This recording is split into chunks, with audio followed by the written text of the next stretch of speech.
नमस्कार। मैं आप सभी का स्वागत करती हूँ अपने चैनल डिवाइन हरि पर।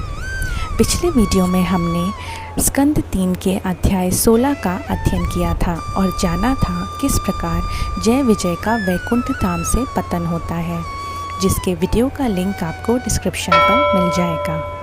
अगर आप हमारे चैनल पर नए हैं तो हमारे चैनल को सब्सक्राइब करिए और श्रीमद् भगवत महापुराण की इस आध्यात्मिक यात्रा का हिस्सा बनिए। तो चलिए आज की यात्रा को प्रारंभ करते हैं और बढ़ते हैं अपने अगले अध्याय की ओर। ओम नमो भगवते वासुदेवाय। श्रीमद् भगवत महापुराण स्कंद 3 अध्याय 17। हिरण्यकश्यपु और हिरण्याक्ष का जन्म।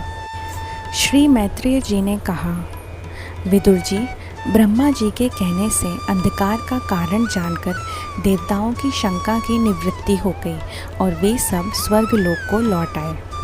इधर दिति को अपने पति देव के कथन अनुसार पुत्रों की ओर से उपद्रव की आशंका बनी रहती थी। इसीलिए जब पूरे 100 वर्ष बीत गए तब उस साध्वी ने 2 जुड़वे पुत्रों को उत्पन्न किया। उनके जन्म लेते समय स्वर्ग, पृथ्वी, अंतरिक्ष में अनेकों उत्पात होने लगे, जिनसे लोग अत्यंत भयभीत हो गए। जहाँ तहाँ पृथ्वी और पर्वत कांपने लगे, सब दिशाओं में मानो आग सी लग गई हो। जगह जगह उल्कापात होने लगे, बिजलियाँ गिरने लगी और आकाश से धूमकेतु दिखाई देने लगे। बार बार वायु चलने लगी। उस समय आंधी उनकी सेना और उड़ती हुई धूल ध्वजा के समान जान पड़ती थी। बिजली जोर जोर से चमक कर मानो खिलखिला रही थी। घटाओं ने ऐसा सघन रूप धारण किया कि सूर्य, चंद्र आदि ग्रहों के लुप्त हो जाने से आकाश में गहरा अंधेरा सा छा गया। उस समय कहीं कुछ भी नहीं दिखाई दे रहा था। समुद्र दुखी मनुष्य की भांति कोलाहल करने लगा। उसमें ऊंची ऊंची तरंगें उठने लगी। उसके भीतर रहने वाले जीवों में बड़ी ही हलचल मच गई। नदियों तथा अन्य जलाशयों में भी बड़ी खलबली सी मच गई और उनके कमल सूख गए। सूर्य और चंद्रमा बार बार ग्रसे जाने लगे तथा उनके चारों ओर अमंगल सूचक मंडल बैठने लगे। बिना बादलों के ही गरजने का शब्द होने लगा तथा गुफाओं में से रथ की घरघराहट सा शब्द निकलने लगा। गाँव में गीदड़, उल्लुओं के भयानक शब्द के साथ ही सियारियाँ मुख से दहकती हुई आग उगलकर बड़ा अमंगल शब्द करने लगी। जहाँ तहाँ कुत्ते अपनी गर्दन ऊपर उठाकर कभी गाने और कभी रोने के समान भांति भांति के शब्द करने लगे। विदुर जी, झुंड के झुंड गधे अपने कठोर खुरों से पृथ्वी खोदते और रेंगने का शब्द करते, मतवाले होकर इधर उधर कभी दौड़ने लगते। पक्षी गधों के शब्द से डरकर रोते चिल्लाते अपने घोंसलों से उड़ने लगे और वन में चलते हुए गाय, बैल आदि पशु डर के मारे मल मूत्र त्यागने लगे। गाय ऐसी डर गईं कि दूहने पर उनके थनों से खून निकलने लगा। देव मूर्तियों की आंखों से आंसू बहने लगे और आंधी के बिना ही वृक्ष उखड़ उखड़ कर गिरने लगे।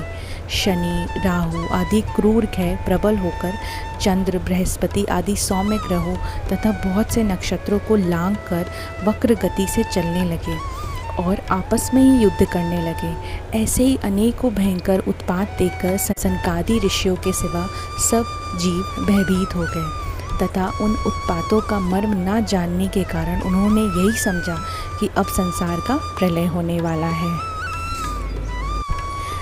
वे दोनों आदि दैत्य जन्म के अनंतर शीघ्र ही अपने फौलाद के समान कठोर शरीर से बढ़कर महान पर्वतों के सदृश हो गए तथा उनका पूर्व पराक्रम भी प्रकट हो गया। वे इतने ऊंचे थे कि उनकी सुवर्णमय मुकुटों का अग्रभाग स्वर्ग को स्पर्श करता था और उनके विशाल शरीरों से सारी दिशाएं गायब सी हो जाती थीं। उनकी भुजाओं में सोने के बाजूबंद चमचमा रहे थे। पृथ्वी पर जो वे एक एक कदम रखते उससे भूकंप होने लगता और जब वे खड़े होते तब उनकी जगमगाती हुई चमकीली करधनी से सुशोभित कमर अपने प्रकाश से सूर्य को भी मात कर देती थी।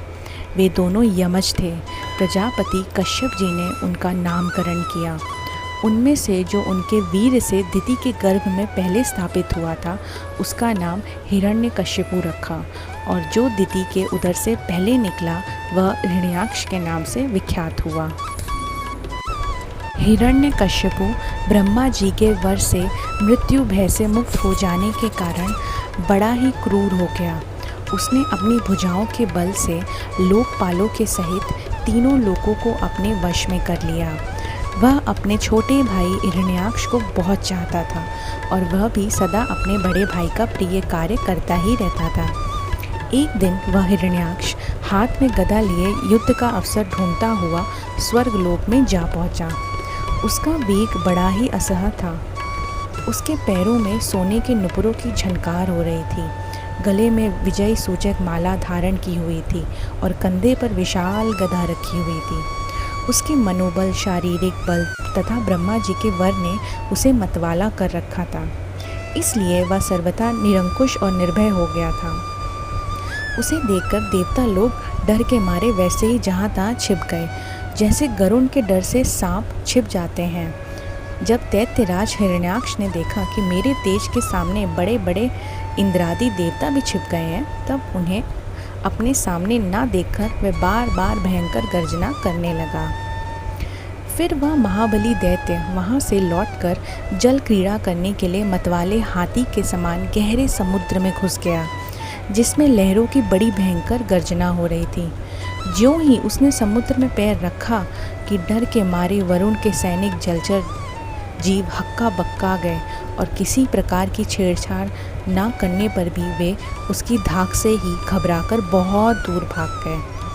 महाबली हिरण्याक्ष अनेक वर्षों तक समुद्र में ही घूमता रहा और सामने किसी प्रतिपक्षी को ना पाकर बार बार वायु वेग से उठी हुई उसकी प्रचंड तरंगों पर ही अपनी लोहमयी गदा को आजमाता रहा। इस प्रकार घूमते घूमते वह वरुण की राजधानी विभावरीपुरी में जा पहुंचा। वहाँ पाताल लोक के स्वामी जलचरों के अधिपति वरुण जी को देखकर उसने उनकी हंसी उड़ाते हुए नीच मनुष्य की भांति प्रणाम किया और कुछ मुस्कुराते हुए व्यंग से कहा, महाराज, मुझे युद्ध की भिक्षा दे दीजिए।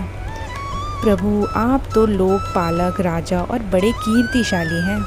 जो लोग अपने को बांका वीर समझते हैं, उनके वीर मर्द को भी आप चूर्ण कर देते हैं। और पहले एक बार आपने संसार के समस्त दैत्य दानवों को जीतकर राजसूय यज्ञ भी किया था। उस मंदोमद शत्रु के इस प्रकार बहुत उपहास करने से भगवान वरुण को तो क्रोध बहुत आया, किंतु अपने बुद्धि बल से वे उसे पी गए और बदले में उससे कहने लगे, भाई, हमें तो अब युद्ध आदि का कोई चाव ना रहा। भगवान पुराण पुरुष के सिवा हमें और कोई ऐसा दिखता भी नहीं है जो तुम जैसे रण कुशल वीर को युद्ध में संतुष्ट कर सके। दैत्यराज, तुम उन्हीं के पास जाओ ना, वे ही तुम्हारी कामना को पूरी करेंगे। तुम जैसे वीर उन्हीं का गुणगान किया करते हैं। ये बड़े वीर हैं, उनके पास पहुँचते ही तुम्हारी सारी शेखी पूरी हो जाएगी और तुम कुत्ते से घिरकर वीर शैया पर शयन करोगे। वे तुम जैसे दुष्टों को मारने और सत्य पुरुषों पर कृपा करने के लिए अनेक प्रकार के रूप धारण किया करते हैं। इस प्रकार हमारा स्कंद 3 का अध्याय 17 पूर्ण हुआ।